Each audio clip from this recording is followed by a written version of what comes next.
Hello, spooky crew. Our tote bag drawing is officially closed, and we just want to say a massive thank you to everyone who entered. We are so grateful for the love and the support, and we have loved reading your reviews. Missed the tote? No worries. We're still sending out high-quality vinyl stickers while supplies last. Just email us proof of your rating and review along with your mailing address to thespookydarlings@gmail.com, and we'll get one headed your way.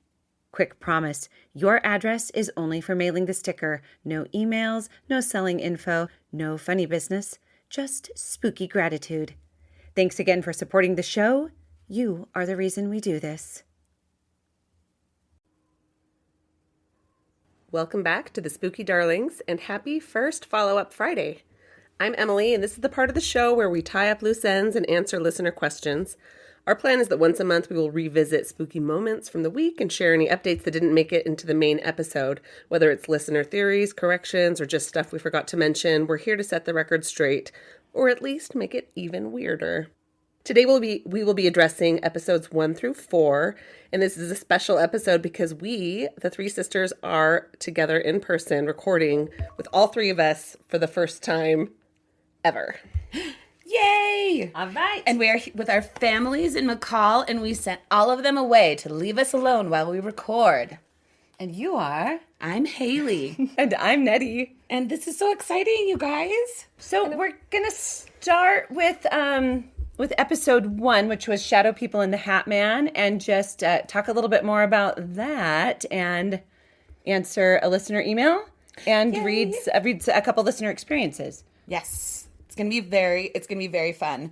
So I believe it was episode 1 where we talked about our dad's experience, and we weren't like super confident in exactly what it was, but it was when he was seeing those faces out of his window. So just dad clarified that he saw 3 faces, and they were brightly colored, and they were bobbing back and forth outside his window, and he said they were the meanest faces he has ever seen. Right. And that was when we were Emily had been talking about the heads, the outlines of heads that I saw through like our Venetian blinds that we had in that bedroom. I saw heads kind of bobbing side to side, back and forth, similar to what Dad described. But I did want to ask, did he say what bright colors they were? Was it like face painted? Like paint, brightly colored painted. And he said, I know our listeners won't know this, but maybe we can snap a photo of this painting he's talking about. But you know the paintings of the Fat Men? Yeah. He said it was like that.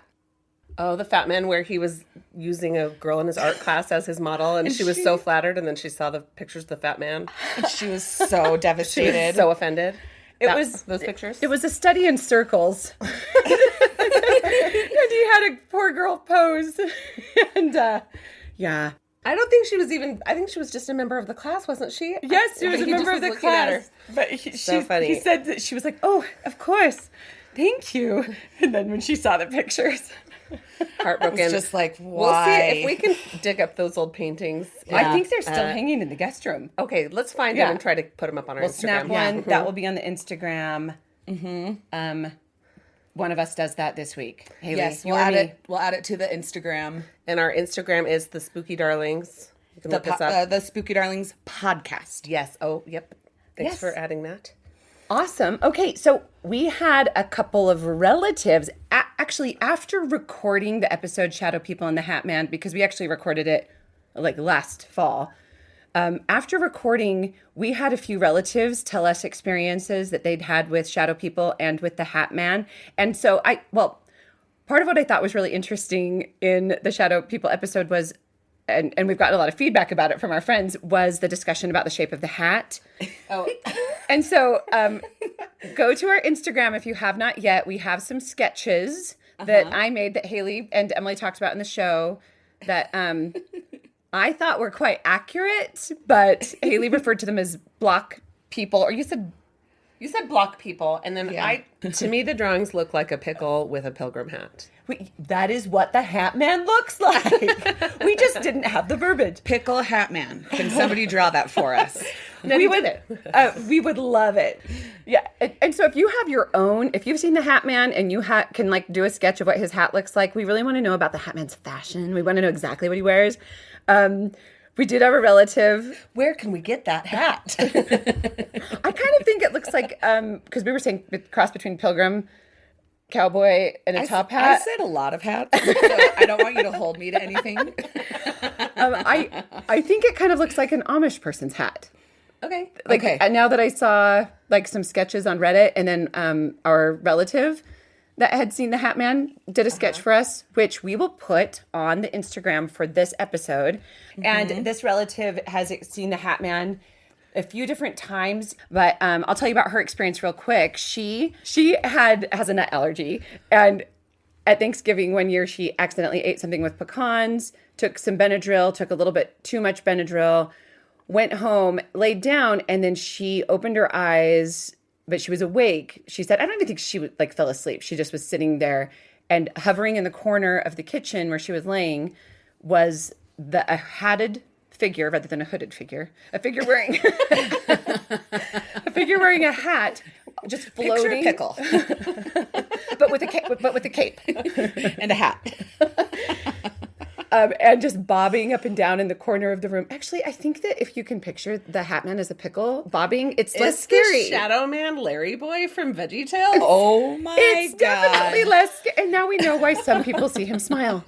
Okay. I never saw a face on the Hat Man. I don't think you did. Well, I never saw the Hat Man. I just saw shadow people. No, I never see a face on the Hat Man when I see him.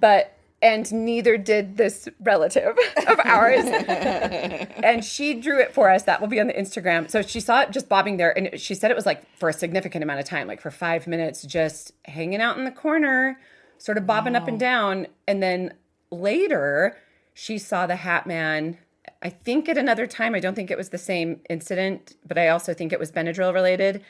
Peeking around the corner. She was standing in the hallway, and the Hat Man was like sort of peeking around the corner of the living room, just kind of peering out and then going back around and peering out and going back around. So we would love to hear your experiences if you've seen shadow people or the Hat Man. And most importantly, if you could do a drawing and send it to us, I think it would be super fun to do an Instagram post with all of our listeners' sketches of the Hat Man. Yes, Would be a blast. anytime. All right, so now we're going to get to our very first listener email from our very good friend, Wendy. So Wendy says, hello, darlings. Love the podcast and love listening to you.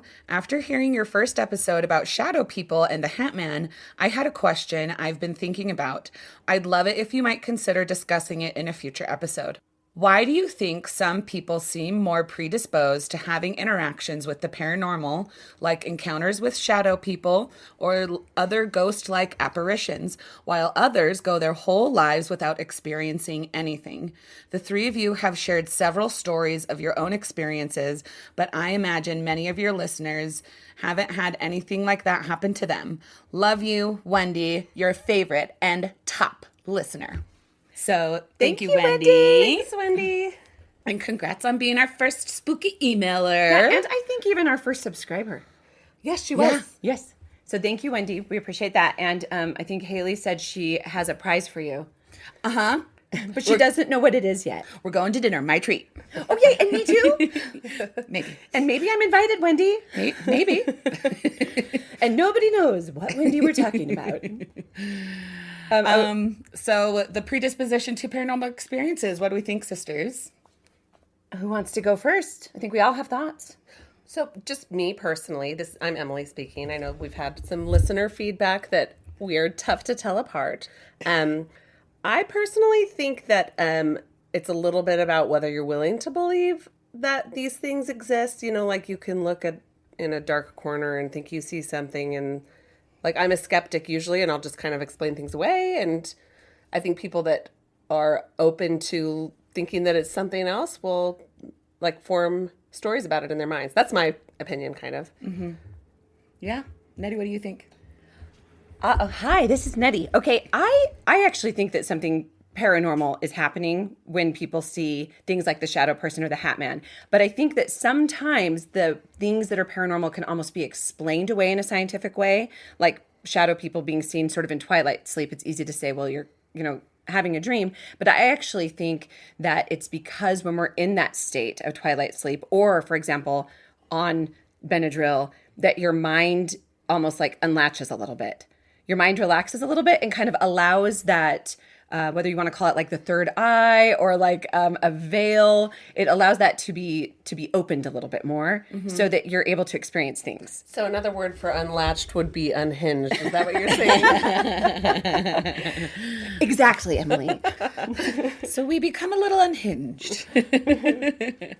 I'm Haley. And I think it's interesting. Nettie, you said this before, like also sometimes like kids like growing up in a haunted house might seem to have like more paranormal experiences later in life. And also I feel like some people with the craziest experiences are the people who believe the least in ghosts. Like I just know when I lived in Salt Lake, I like would talk with people a lot about this just because I always wanted to like see if people were into the same things as I was, and like hearing some crazy stories, and then they would be like, but you know, it was probably this, that, or the other. And I wish I could think of a specific experience, like a specific story that somebody told me off the top of my head. But and I just remember like being like, okay, but you don't believe in ghosts after this? Like, Maybe what? Maybe it's the Ball rolled from nowhere? No. Maybe it's the exact amount of not quite wanting that paranormal encounter.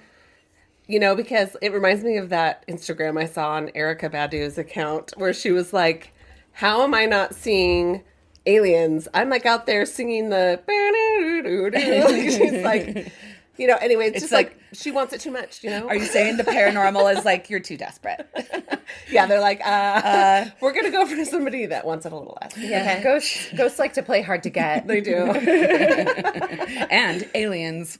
And ghosts and aliens. The paranormal, the supernatural. I mean, I think Erica Badu's awesome, so I would totally visit her if I were an alien or a paranormal entity. Yes. Yeah. Listen, Erica, when we become aliens, Or we ghosts. will visit you.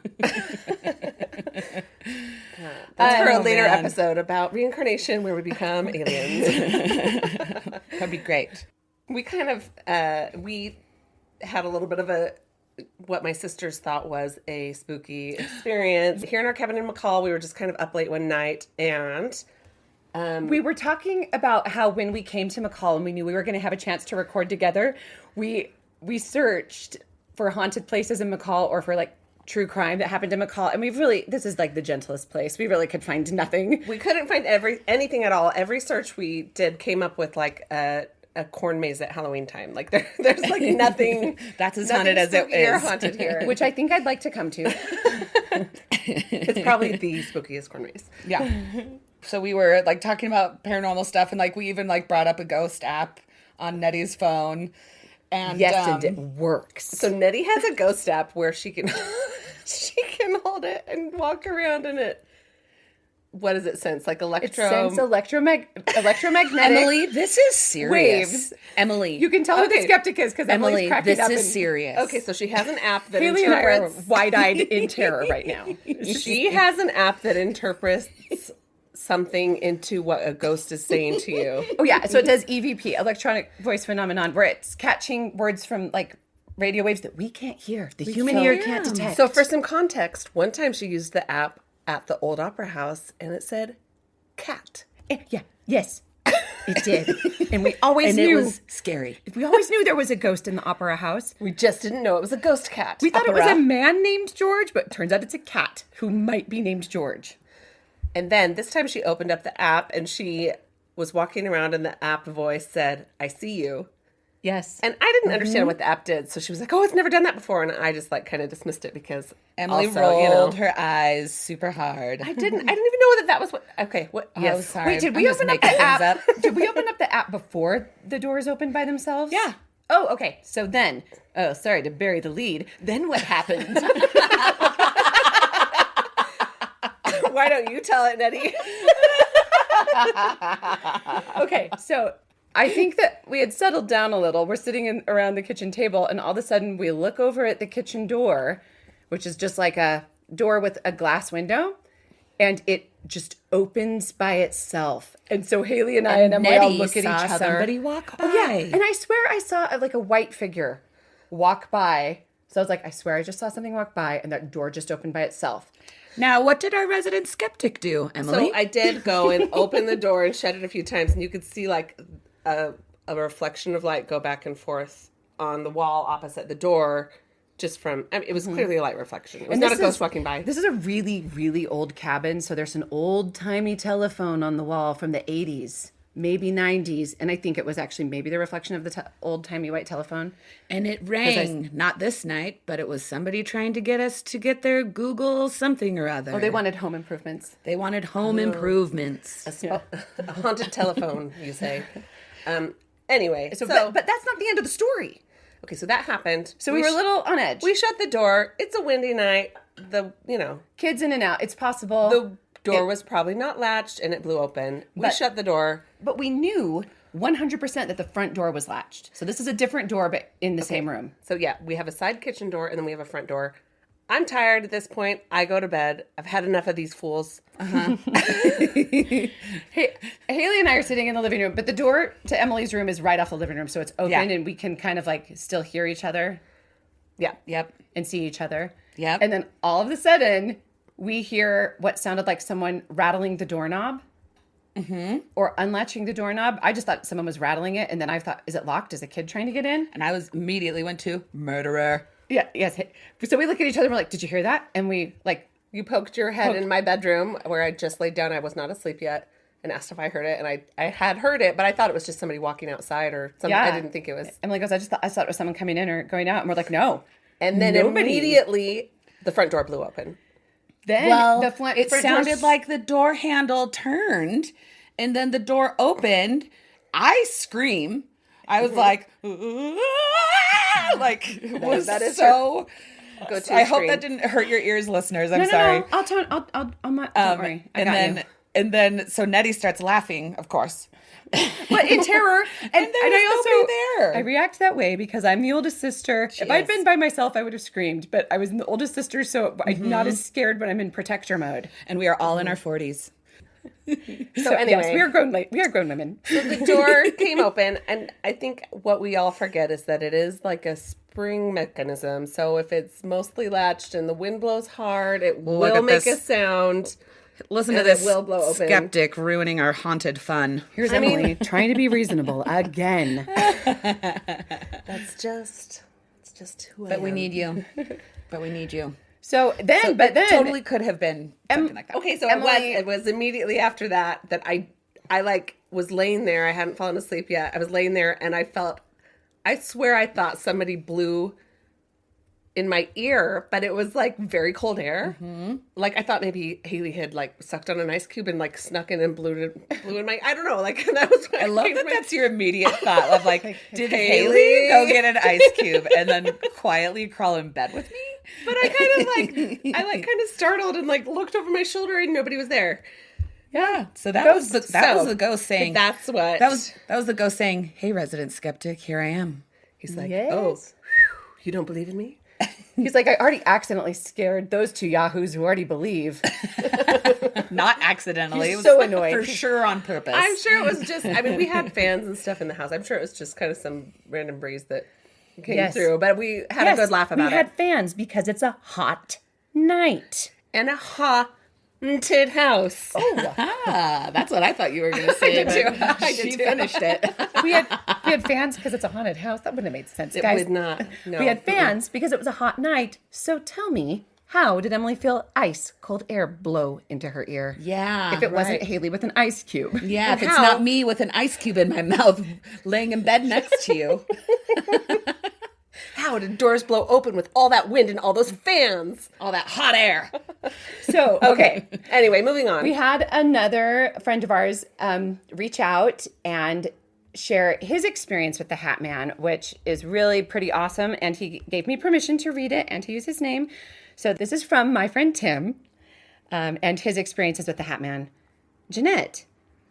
The Hat Man first manifested when I was a young child. I was between the worlds of sleeping and waking, and I remember him passing by my bedroom window and looking in as he walked by. I woke up, heart pounding, terrified, as there was something uniquely different and hungry about his presence. In the years that followed, he would appear in my dreams, usually as a character that would either turn his head, step out of the shadows, and rip his face off to reveal who he was. Terrifying. For most of my adult life, I've attempted to illustrate him, capture that essence with a flat top black hat. Oh, look at Tim described it so well. Tim did it. A flat top black hat, the cape descending into darkness, and the skull face with rows of teeth. Oh, I hate which that. I did not see the skull face. I didn't see the Hat Man, but another relative of ours saw a shadow figure with horns and a giant smile, toothy smile. Oh, that's so scary too. Multiple nights. Okay, so is the hat just to cover the horns? Is that what we're thinking? I don't know that the shape of that love hat this would theory. cover the If horns. it's a big enough hat. And listen, I've got a sketch. Look, we don't know Of what a- the of a horns. horned- We don't know what the horns do when they go under the hat. We don't. Listen, I'll draw it right now. Just kidding. Okay, back to Tim's email. All right, so he said the cape, I'll just kind of start with his description. Flat top black hat, the cape descending into darkness, and the skull face with rows of teeth.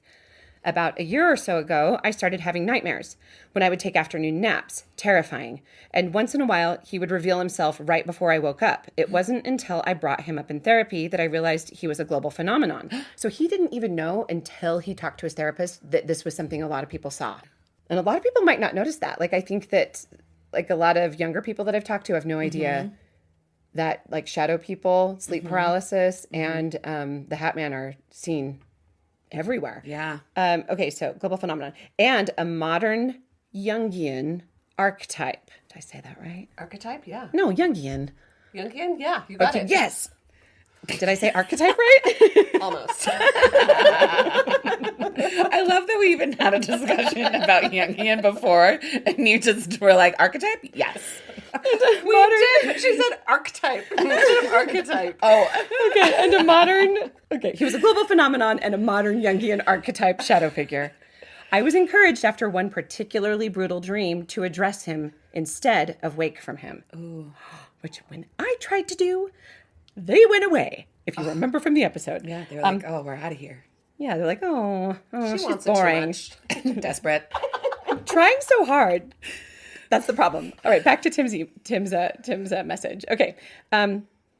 So address him rather than wake from him. When he appeared during an intimate moment with my partner, I turned to him and asked him what he wanted.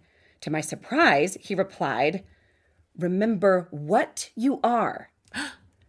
It was at that moment I realized he was reminding me of my sensitivities and my abilities to work energy of sorts. I asked him to show me, and he said, "If I can borrow your heart."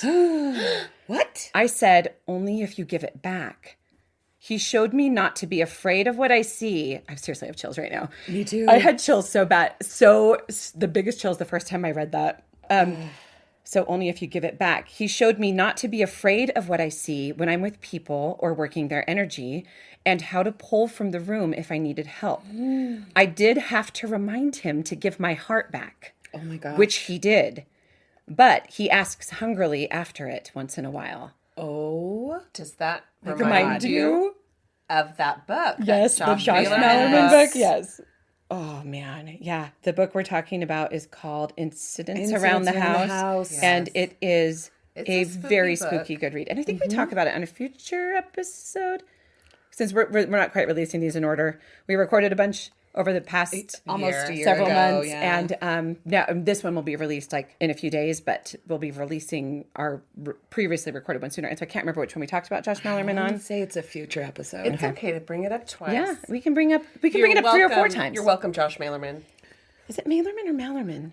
We should This say is a it both great ways to discussion. cover our bases. Let's say it at the same time. I'll say Mallerman, you say Malerman. Mallerman. Ducks in with Monty Man. Haley did not want to be left out. I am chaos, so that's just what I bring to this. And as you can see, we started to get uncomfortable with the realness of the feelings, so we started making jokes. Now, Okay. so back to he asks for the heart. I did have to remind him to give my heart back, which he did, but he asks hungrily after it once in a while. I've come to see him as a teacher, guide, permission to access the darker energies and not be afraid of what I see or experience when with people. I've incorporated him into my mythology, and I'm no longer as terrified of him. One of my theories is he appears to sensitive folks, and it and it's like a legacy program in the greater subconsciousness set to help folks who have sensitivities find their path. He does come across hungry though, like an avatar. Whoa. And Wow. I read that. When I read that, I got chills. I wrote him back and I shared with him my experiences, which I've already shared with you listeners. And So that could partly answer Wendy's question, you Yeah. know, that maybe certain more sensitive people are more prone to or more predisposed to have those experiences. yes. So I wrote Tim about the relative that had that saw the Hat Man with the Benadryl, and Tim said the Benadryl effect is real. If you take to Reddit, so I guess it's a common experience. Okay. Which I know some people might be like, well, then they're just hallucinating. But I really actually think that when you're on, and I'm not in any way suggesting anyone go take Benadryl. Benadryl is a serious drug that you should monitor, take carefully. It's for Look, we're not responsible if Allergies. you go take Benadryl to see the Shadow Man or Hat Man. Yeah, please okay? don't. Please don't. But I guess it is actually a common experience. And so my thought is when you're taking something like that, it can kind of it's almost like letting your guard down. It allows you to keep whatever guard you have up, that we have up as people. And I think all of us are capable or have the potential if we want it. But I don't think everyone wants it. And I don't think it would be good for everyone. But don't be desperate. Right. That's the other thing. Yeah, you described it before as thinning the veil, and I think that's a good descriptor if that's, if you believe in that. So Tim says the Benadryl effect is real. Go look at Reddit. It took me a long time to look at stories. There is that dramatic disappointment when they stop appearing in their first forms. So that's normal. What I had, you might have to invite them, like I did. This is his advice to me because I told him that they stopped coming. The shadow people stopped appearing to me. Or it may be that they got your attention and you've done the work that they wanted you to by sharing your story and preparing others for what they might see. Oh. That's tough. They are going through these items, but as you can see, they are not alone, and maybe one day they can know why. It doesn't help the terrifying aspect. It would not surprise me if the horns were a manifestation of someone different. I've always believed the universe presents to us in the language we understand. And I actually think this is important. That is interesting. Yeah. Whoa. And also, I think it's an interesting thought about what dark and light and what we consider good and bad, and how there's really no right or wrong or black and white when it comes to this stuff. It's like he found a way to work with the Hat Man that was appearing to him, but he also understands he has to be guarded. He has to had to ask for his heart back, and he's aware that this entity wants it. Yes. And so I don't know. It's just something to think about. I think it's really cool. Thank you for sharing your story. And my therapist's main bent has always been acceptance, because I told Tim I was glad he found a therapist that would listen to him about this instead of saying, "Oh, you're stressed, you're dreaming, you need to hydrate, take your vitamins." Therapist in my Do hydrate. those are all important. I've been working with AI to help finesse sort of the details, interpret dreams. He was on a medication that was supposed to help with the nightmares, but I finally rolled over at 3 a.m. and used ChatGPT to help me analyze the woman in the pool I was seeing, and that sparked a revolution in organization in my head with the different folks I do experience and see. Please share. If my story helps someone determine their experience, then some good has come of it. I just had to accept I was a conduit of both sides. Hugs. And I just was so glad Tim shared that with us. And if anyone else has thoughts or experiences, we'd love it if you'd share. Yes, please. Thank you, Tim. I hope you listen still. Yeah. Yeah. So our second episode was... Frogging. And oh, yes, frogging. What's been so fun is so many people we talked to never Heard of it. knew what frogging was. And we found out that it's actually... There's so many stories. There's so many stories, and then they started showing up on our Instagram. That was crazy. Yes, because was it Emily? Was it you? I found that one. Okay. Yeah. It just came up on my feed, which I mean, probably because people had come up to me and been like, "I heard your frogging episode. I've never heard of frogging," and then now it's on our Instagram. Yeah. Then my Instagram was spying on me. I just thought that was so creepy, and so I mean. And I did just a little cursory research on that video, and there's a lot of people who are like, it's staged. He's an actor, because his name's Joe Cummings. He's an actor, so I feel like we can say his name. And he has done a little breadcrumbing, which I am a little bit You're wary of it. I feel a little wary Should of we it. revisit this and do like maybe a future episode on frogging too? On another frogging. I think we should because Okay. there's so much more. So we'll do a frogging part 2 episode sometime. Okay, but if you're interested in sleuthing, look up the Joe Cummings frogging video. I think it's called nuts. Creeper in My Apartment. I think that's what it's called. Yeah. Creeper, okay, Yeah. on YouTube. It's Just look it pretty up. hair raising. Very hair raising. Okay, so on to the Edgefield episode. Yes, That was a lot of fun. And if you have ever stayed at Edgefield or any haunted hotel, we would love to hear your experiences. We do have plans to stay at and record from Another- two other supposedly haunted locations in Oregon. We won't Yes. tell you where yet, but look forward to those coming up. And if especially if it's in Oregon or someplace in the Pacific Northwest, if you have a place that you would like us to stay, go try out. We would love to do it. Yeah, if you know of a haunted location in the Pacific Northwest or a request, we'd love to know. Yeah. Should we even say like in the greater Houston area even? So yeah, I mean, I'm the dummy down in Texas. But Haley and I will travel to see Emily in Texas, Yes. and Yeah, Emily and will travel up to Oregon. Yeah, to we see do us. have some plans to visit some haunted locations around that area too when they come to see me later this year. Yay! Yeah. So on to our episode, "The Devil Monkey Made Me Do It." What we realized is that we talked about the egregore. I know. My biggest regret of that episode was that I did not realize that the most famous egregores in human society, I don't know if that's a thing, but in Well, and at least in the biggest egregores European. are like Santa, the Easter Bunny, Rudolph the Rudolph. red-nosed reindeer. yeah, Rudolph the Red-Nosed Reindeer. Yeah, so I mean, those are egregores. So I mean, I just felt like that was worth bringing up. Like, In case maybe it helps. in case somebody was screaming in their car of like, "Why aren't you talking about Santa, you fools?" Yeah, and if it wasn't clear what an egregore is, it's kind of like collective belief in something that makes it kind of real. right, which is why Santa is real, kids. Yeah. If any children are listening, the Easter Bunny Real. Also is going to come real. to your yard. Also, Rudolph, real. I see him. Actually, he's weirdly year-round flying around our valley. But yeah. Yeah, light up, flashing nose. Oh my gosh, Right, remember yeah. Mom and Dad used to say that was Rudolph's nose. Yeah, we could see our parents had a house up on the hill in this big valley, and you could see. I think it must have been A radio tower. a radio tower with a flashing red light, and they'd always be like, "Look, it's Rudolph." Go to bed. Damn it, kids, go to bed. It's Rudolph. Just kidding. They never said the D word. They never said the damn it word. He said it all the time. Mom and Dad, I love you. Anyways, it was kind of fun to explore the concept of an egregore because it's like something that's everywhere, but we don't talk about the term, and it's almost a little hard to define. And so I think that I'm glad, Emily, that you thought of bringing up Santa and the Easter Bunny. So, Okay, and then moving on to another topic, Nettie had asked me to come up with a little more information about William Tager, who was the inspiration for, he was the guy that attacked Dan Rather, and that was the inspiration for that REM song that we talked about.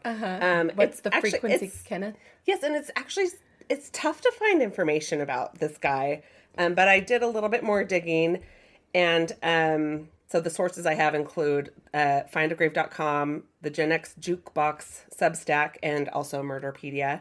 But basically the main things that I was actually pretty excited to add to this story are that, so first of all, William Tager thought that he was a time traveler from the year 2065 or 2265. So he thinks he's like over 250 years in the future. Yeah, quite far in the future. So he thought that he was a time traveler. The man I really glossed over, and I know that that's not always the right thing to do. I glossed over the man that he murdered. His victim was Campbell Montgomery. I think he might go by Theron, his middle name. Oh, okay. So Campbell Theron Montgomery.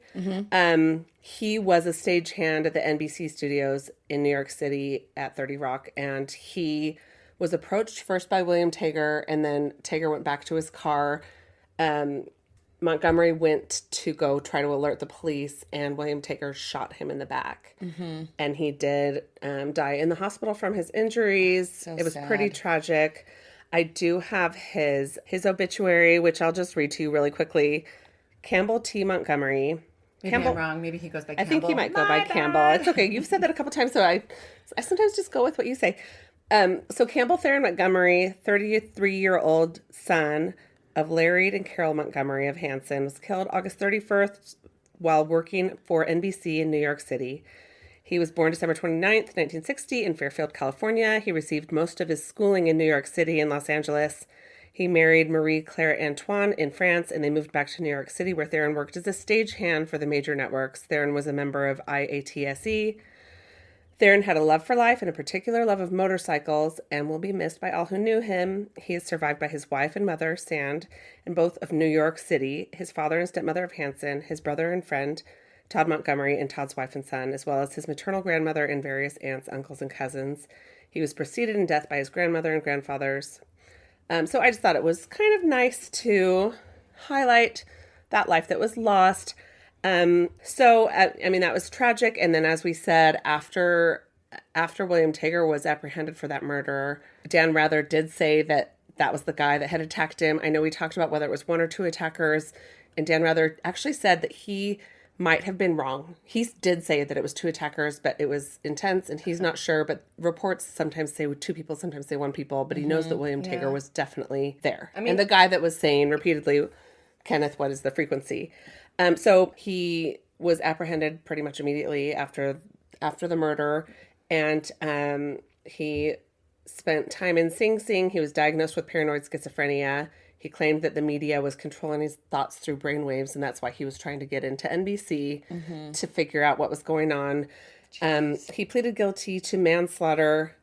He, as I said, he spent time in the correctional facility, Sing Sing, in New York.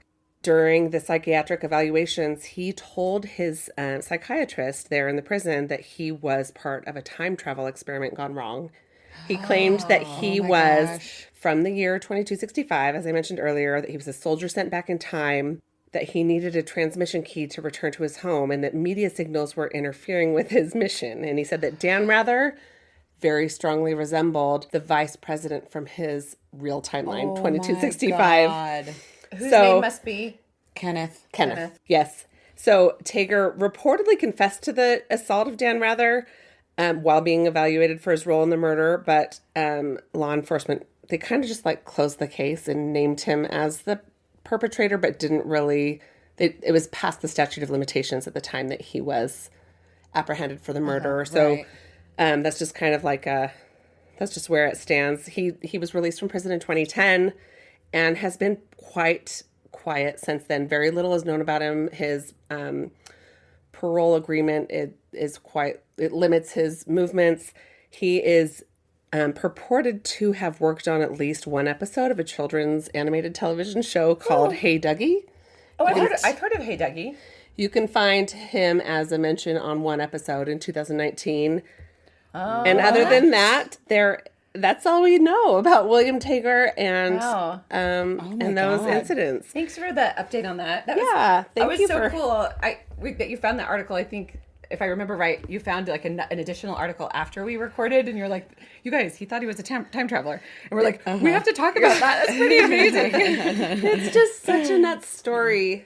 And such a great song that came out of it, and such a sad story too. I feel bad Campbell Theron Montgomery. I feel bad for Campbell Theron Montgomery's family. I do think that I read somewhere the family was sued NBC, and they said that their reason for suing, they did get a good settlement, but was they felt like NBC needed to up their safety. Yeah, that he was in an unsafe position because lack of security there. And I just remembering this, there was a play written about it called Kenneth, What is the Frequency? And this was in 2004, and it was part of a series called From Page to Stage, where they challenged playwrights to take headlines from the newspaper and then turn them into dramatizations for the stage. Wow. Okay, so that's the play that we very briefly referenced. Yeah. I wish we could find out more about that. Oh my goodness! Whoa. Our ghost phone is ringing. Yes. Wrong number. Emily, was it a ghost? He said, hello, Johnny. Oh, yeah, no. Huh. Anyways, I'm going to leave this off the hook. we're in a rental. Right? And they still have a landline. And it's very, as we said, it's a very old cabin. The landline is haunted. haunted. So after, if you have not yet looked at our Instagram, there are photos of William Tager. We also included a photo of Campbell, or of Montgomery, Campbell, right? We Yep. had his, the photo photo of that him. was shared with his obituary. And then also a couple other photos from things we talked about in that episode that were kind of fun. They will be there. Go check out our Instagram, the Spooky Darlings Podcast. Yes. I think, did we touch on? Yep, we left the phone off the hook, so now it's doing that. It's fine. Hang it back up. If it rings again, it rings again. No worries. All right, so that is our first follow-up episode. We are the Spooky Darlings, and we've had so much fun reading your comments on the Spooky Edgefield episode. And this is Haley speaking. And I'm Haley, and we would love to hear your suggestions for more haunted locations we should podcast from. And you guys, as of today, we are just shy of 400 downloads, some in Europe, Africa, Asia, and even the United States. We're just really excited. And it's only possible because of delightfully disturbed darlings like you. And if you could help us out by spreading the word. Our favorite form of flattery is you recommending our podcast to your friends. Our goal is to double our downloads by next month. So thank you in advance for your support. We are so grateful for every download and listen from each of you. I know, and this, so please take 10 seconds, click that follow button, and rate us 5 stars. Only 5 stars. Please. You can't rate us 6. They don't allow it. And just write us a quick review. You don't even have to talk about our podcast. You can just leave a heart emoji or a ghost emoji, and each review helps us gain visibility and traction. And those of you who have already left a review, we appreciate you so much, and we are so grateful. We have 10 written reviews so far. Actually, I think we have that's more. Updated. Yeah, we have almost 40. No, we don't. ratings, we sorry. have 35 ratings. We have 10 written reviews. Oh, right, the reviews. And so if we can make it to 30 written reviews in like 2 weeks to a month, that would help us out so much. And And ratings, like if you don't mind just hitting that. I mean, I know we already said it, 5-star that button. 5-star. It just takes a second, and it really helps. Yes. And so if you have a question, a story to share, or a topic you want to hear us dive into, please email us at thespookydarlings@gmail.com or reach out and follow our Instagram at The Spooky Darlings Podcast. Yes. Thank you Thank so you. much. Thanks for Goodbye. listening. Mwah. 5 stars. Hi, this is Jeanette with a quick little update before I publish our first Follow-Up Friday episode. It is Thursday night, July 17th, 2025, and as of right now, we have 504 downloads, and we are just very grateful to everyone who has downloaded, tuned in, rated, and reviewed so far. And we will see you on Tuesday, where we talk about gang stalking. Okay, bye. Like, how do I stop this podcast? Before we disappear into the shadows, don't forget, we're still sending out vinyl stickers. Leave us a rating and review and email us proof to thespookydarlings@gmail.com, along with your mailing address, and we'll send you some spooky snail mail while supplies last. And if your heart is still mourning that tote bag, may we gently tempt your way toward our merch store at thespookydarlings.printful.me. Treat yourself. You deserve it. Thanks for listening. And as always, stay spooky.